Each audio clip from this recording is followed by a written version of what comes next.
Hey everyone, this is Mukesh Otwani once again from learnhighinformation.com.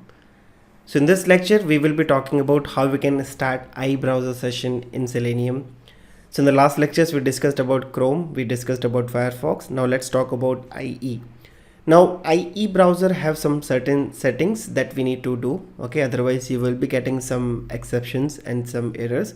So I will show you all these exceptions and I will also show you how you can fix it. So in case if you're getting the same issues, just go ahead and make the settings that I will show you. So let's see how we can instantiate iBrowser. So again, I will go back to our Selenium script package and let me create a separate Python file. And this time I will say IE Selenium. And let me again just write from Selenium import WebDriver. So just type WebDriver and .ie and let's call this IE and let's store this into a variable called driver and let's run it. The moment you run, you will get same that we need IE driver server.exe in the path. So for Firefox we get gecko driver.exe, for Chrome we got chrome driver.exe, and for IE it is iDriver server.exe, and it has to be in the path, plus you can also download from here. So again, let's do one thing, same we will go back to selenium.dev, we'll go to downloads and we will just search for browsers, as you can see, and here you can see we have one option, just click here. Okay, so they have given some configuration details.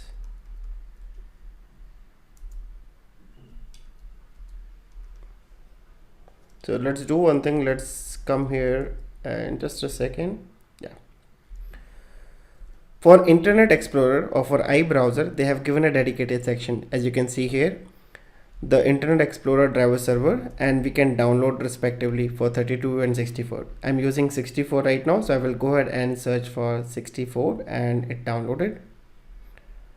So let's wait for the download and it's almost done. Yes, it's done. So let's open and you can see, let's extract here. So we got this IE driver server.exe. I will right click and I will simply say copy as path and I will just mention the executable. So just type executable path and you just provide the IE driver server.exe. As usual, either one forward or two backward.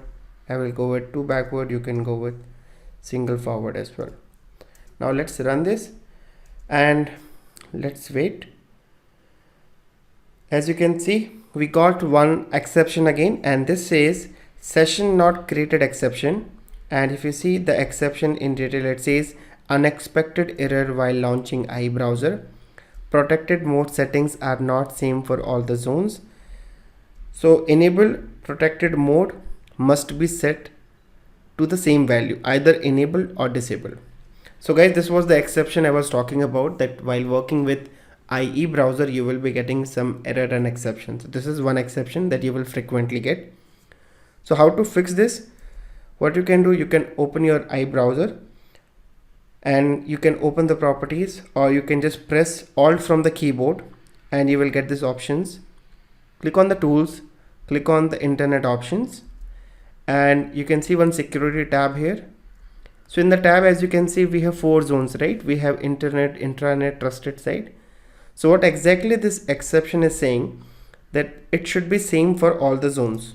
Either all should be enabled as a protected mode or disabled. So as you can see, this is already enabled. This is not enabled, so I will simply enable it. This is also not enabled, so I will enable it.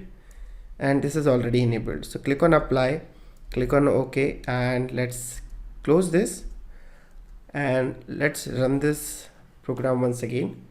And this time, as you can see, okay, it started our session, but again we got one more exception.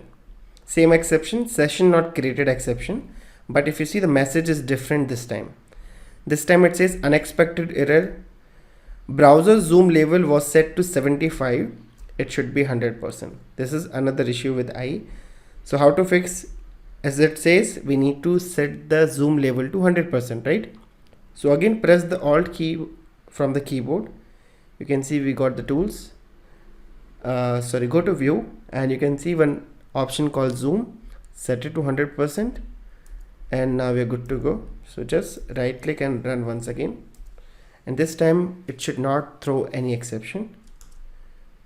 And here's, you can see now it's not throwing any exception, and it's getting exit with exit code 0. It means success. Now let's open any application which you want to automate. So since we are just checking whether everything is working fine or not, I can open any application. Let me open my blog, which is learn-automation.com. And once you provide the application URL, let's run this so that we'll get to know whether it's working fine or not. So it started, it already launched learn-automation.com, and yes, so you can see now we are not getting any exception and it is working fine. So now you can continue with IE browser, but again IE browser will not be continue from next year. So Microsoft is going to decommission this IE browser soon. So definitely need to work with the Edge browsers, right? So even if you are not able to work with IE, that's fine. You need to focus more on the Edge browser. Okay. So that's all from this video, and in case if you have any other question, guys, let me know in the comment section, and I will see you in the next video. Have a nice day. Bye bye.